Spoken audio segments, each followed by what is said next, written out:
सर्वशक्तिमान परमेश्वराच्या नावाने आपल्या सर्वांना नमस्कार. आमच्या TWT मराठी कार्यक्रमामध्ये आपले स्वागत आहे. या कार्यक्रमाच्या माध्यमातून आमच्या सोबत जुडून रहा. परमेश्वर तुम्हाला आशीर्वादित करो.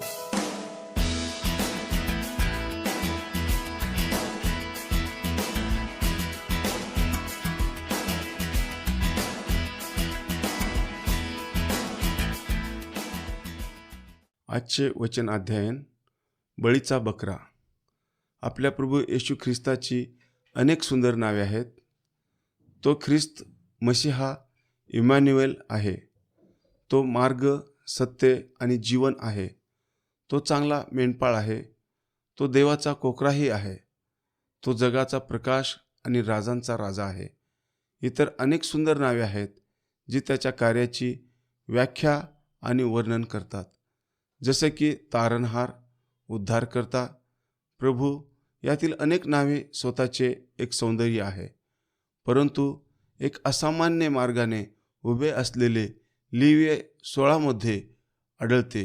वास्तविक ख्रिस्ताला विशिष्ट नावाने संबोधले जात नाही, परंतु संपूर्ण अध्याय आपल्याला हे समजावण्यास प्रवृत्त करते की ख्रिस्त आपला बळीचा बकरा आहे. आपण हे लक्षात घेतले आहे की आपण पापी आहोत आणि आपल्यापैकी कोणीही परिपूर्ण नाही. हे जरी आपण मान्य करीत असलो तरी वैयक्तिकरित्या आपल्यावर अपराधाची भावना शून्य होऊ लागते. तेव्हा आपल्याला अवघड जाते. जोपर्यंत आपण सामाजिकरित्या किंवा एक राष्ट्र किंवा एक मंडळीचे शरीर किंवा एक कुटुंब बनून बोलत आहोत, तोपर्यंत आपल्याला आपल्या पापाची कबुली देण्यात काहीसे सुरक्षित वाटते, कारण आपण एकटे नसतो. परंतु एखादा आरोपकर्ता विशिष्ट पापाचा आरोप लावतो, त्याला वैयक्तिकरित्या सामोरे जाण्याची वेळ येते, तेव्हा आपण कुरकुरायला लागतो आणि आपल्याला अस्वस्थ वाटू लागते, कारण वाईटाचे फोकस आपल्यावर असते. तेव्हा अर्थातच पश्चाताप करणे वेदनादायक आहे. आपल्याला पापाची कबुली देण्यापेक्षा त्यांना समजून सांगणे व क्षमा करणे हे खूप सोपे आहे.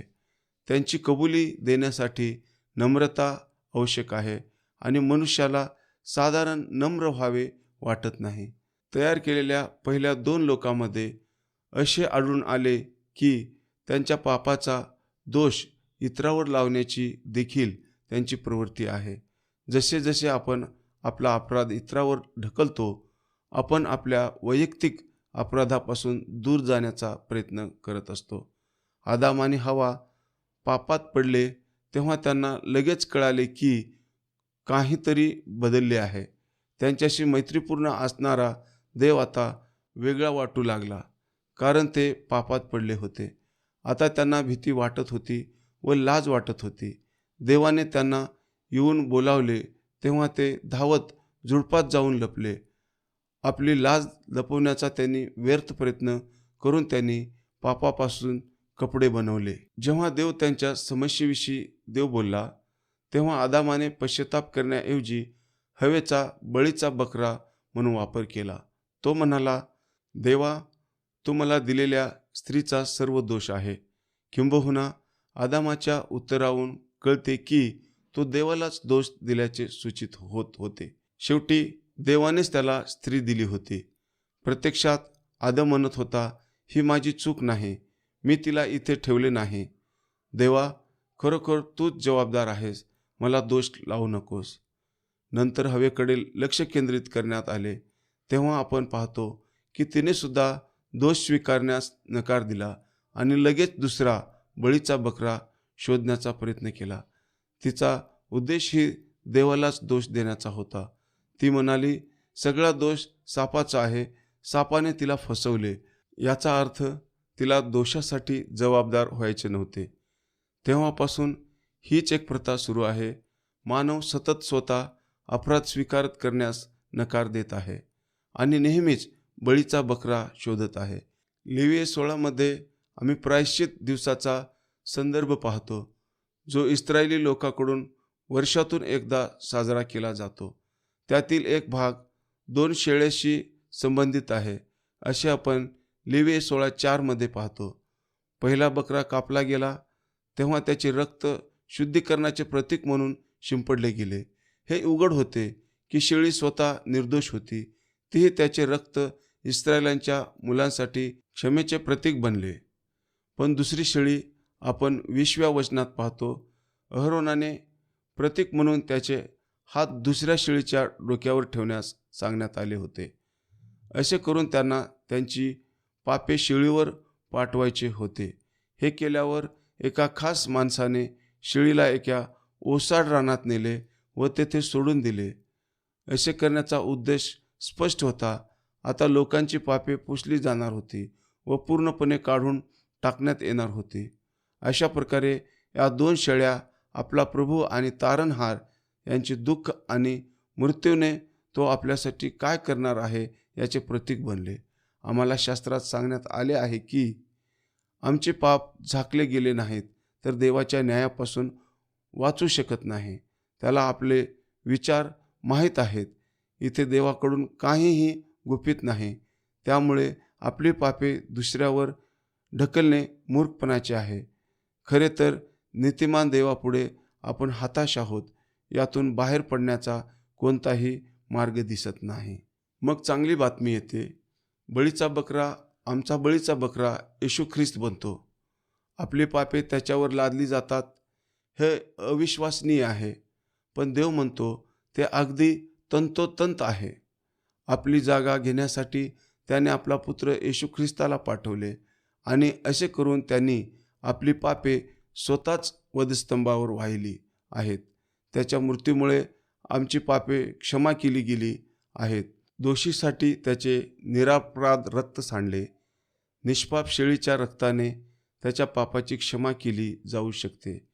हे इस्रायलाच्या लोकांना जितके अविश्वसनीय वाटले असेल तितकेच काही लोकांना हे देखील अविश्वसनीय वाटते की त्यांची पापे येशू ख्रिस्ताच्या रक्ताने धुतली जाऊ शकतात.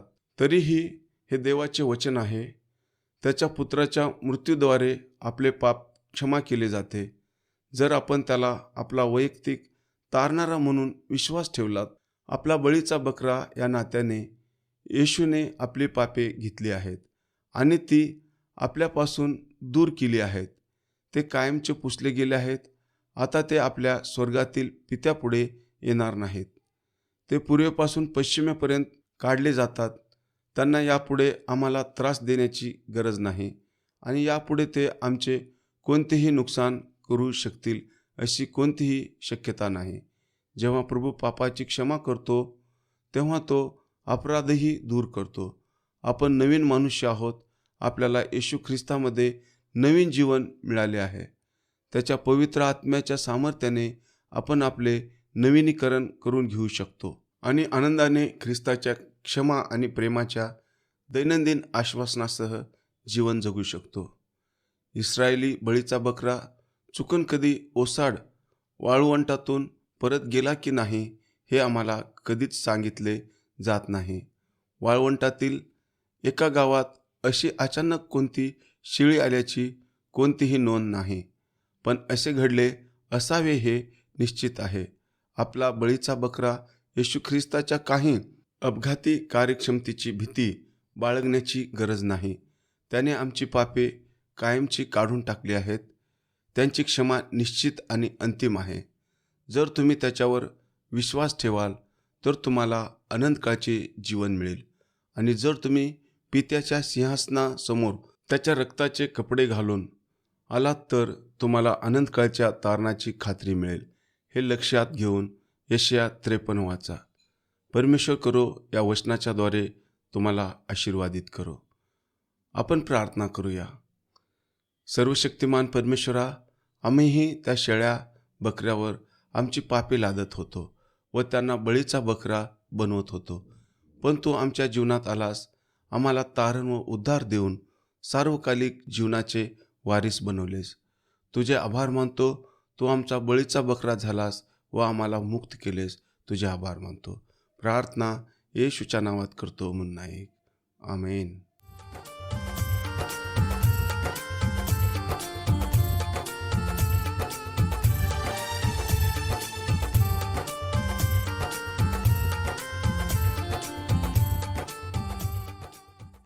अधिक माहितीसाठी listenersfeedback@gmail.com वर ईमेल करा. 8523047990 नंबरवर व्हॉट्सॲप, SMS व फोन करा. धन्यवाद.